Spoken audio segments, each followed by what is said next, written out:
EMI आपको धीरे धीरे गरीब बना रहा है। आपके लिए आसान लगने वाला ईएमआई आपकी जेब का सबसे बड़ा दुश्मन है।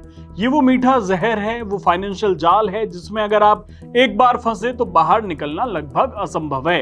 ये हमारी पूरी आजादी छीन लेता है। इस वीडियो में हम आपको बताएंगे कि कैसे ईएमआई कल्चर एक साजिश है जो आपको बहुत आसान लगता है, वो बहुत मुश्किल है और इंटरेस्ट के नाम पर लोगों से पैसे ऐंठे जा रहे हैं। आजकल नौकरी में सैलरी लिमिटेड है पर महंगाई अनलिमिटेड। घर हो, गाड़ी हो या एक छोटा सा एसी या फ्रिज भी खरीदना हो, एक ही ऑप्शन दिखता है कि ईएमआई करा लो। और हम सोचते हैं वाह कितना आसान है, 50,000 का फोन अभी ले लो, बस 4,000 महीने देना होगा, सपना पूरा हो गया। लेकिन ये बहुत खतरनाक है। सबसे जरूरी ये समझना है कि ईएमआई एक बंधन है। आपकी सैलरी जिस दिन आती है उससे पहले ही एक फिक्स अमाउंट कटने के लिए तैयार खड़ा होता है। ये एक फाउंडेशन की तरह है जो आपको अगले 3 साल, 5 साल, 15 साल तक बांध कर रख सकता है। अब सोचिए, आपको जॉब स्विच करनी है, नई कंपनी में सैलरी थोड़ी कम मिल रही है या नई नौकरी एकदम से नहीं मिल रही है, तो आप डरेंगे क्योंकि अगर सैलरी कम हुई तो ईएमआई कैसे जाएगी। आपको दोस्तों के साथ घूमने जाना है, घर में शादी है या कोई मेडिकल इमरजेंसी आ गई, जैसे ही आप सोचते हैं कि एडिशनल खर्च करें या ना करें, तुरंत ये ईएमआई आपके दिमाग में आ जाती है। ईएमआई आपको हर चीज से कंप्रोमाइज करने पर मजबूर कर देती है। आपकी फाइनेंशियल प्लानिंग, आपकी सेविंग्स, आपकी लाइफस्टाइल, सब पर लगाम लग जाती है। आप अपनी मर्जी से नहीं, ईएमआई की मर्जी से खर्च करते हैं। बहुत से लोग ईएमआई को सिर्फ किस्त समझते हैं, लेकिन इसका सबसे बड़ा नुकसान है इंटरेस्ट।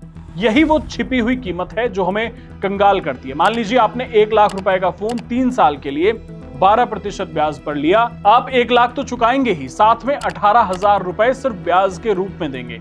यानी जिस चीज की कीमत 1 लाख थी उसके आपको 1,18,000 देने हैं। और अगर यही लोन 15-20 साल का जैसे होम लोन होता है उस जैसा हो जाए तो आप संपत्ति की कीमत से 2 गुना या 3 गुना तक चुका देते हैं। यह ऐसा है कि आप अपने लिए नहीं, बैंक के लिए काम कर रहे हैं। दूसरा नुकसान है अपॉर्चुनिटी कॉस्ट। जो 18,000 रुपए आपने ब्याज में दिए, अगर आप उन्हें कहीं इन्वेस्ट करते तो आपको 25,000 या 30,000 बनाकर दे सकते थे। आपने सिर्फ 18,000 नहीं खोए, बल्कि उस पैसे से कमा सकने वाला जो मुनाफा था वो भी खो दिया। तीसरा नुकसान है, ये आपकी नेटवर्थ को कम करता है। जब आप ईएमआई पर कोई चीज लेते हैं तो वो आपकी लायबिलिटी बन जाती है, एसेट नहीं, क्योंकि उसकी कीमत हर साल घट रही है पर आपका कर्ज नहीं घट रहा है। तो फिर सवाल है कि क्या करें। घर नहीं खरीदें, कार नहीं ले सकते हैं, लेकिन उससे पहले जरूरी है प्लानिंग।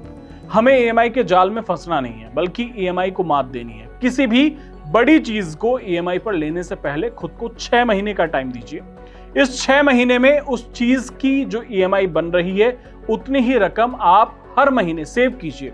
अगर आप 6 महीने तक लगातार वो रकम सेव कर सकते हैं तो आप ईएमआई चुका सकते हैं। इस दौरान या तो आपके पास एक बड़ी डाउन पेमेंट के लिए पैसा आ जाएगा या आपको यह एहसास हो जाएगा कि ये ईएमआई आपके बजट के लिए बहुत भारी है। ये भी देख लीजिए कि आपके सभी लोन की ईएमआई मिलाकर मंथली इनकम के 40% से ज्यादा कभी ना जाने दें। अगर आपकी सैलरी मान लो 50,000 रुपए है तो आपकी सभी ईएमआई मिलाकर 20,000 रुपए से ज्यादा नहीं होनी चाहिए। इससे ज्यादा हुई तो आप हमेशा स्ट्रेस में रहेंगे। जब भी ईएमआई लेनी पड़े कोशिश कीजिए कि डाउन पेमेंट ज्यादा से ज्यादा हो। जब आप डाउन पेमेंट बड़ी करते हैं तो आपका प्रिंसिपल जो अमाउंट है वो कम हो जाता है, और जब प्रिंसिपल अमाउंट कम होता है तो उस पर लगने वाला इंटरेस्ट भी कम हो जाता है। इससे आपकी कुल बचत बहुत ज्यादा बढ़ जाती है। और हमेशा कोशिश कीजिए कि ईएमआई का जो टेन्योर है वो कम से कम रहे।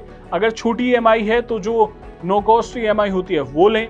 ईएमआई एक सुविधा है पर इसे आदत मत बनाइए। इसे अपनी फाइनेंशियल आजादी की कीमत पर मत खरीदिए। ये भी याद रखिए, जिंदगी जीने के लिए है, सिर्फ ईएमआई भरने के लिए नहीं। अगर आपको ये वीडियो काम की लगी हो तो अपने दोस्तों और फैमिली ग्रुप में शेयर कीजिए, और कुछ भी जानना हो तो कमेंट करें। धन्यवाद।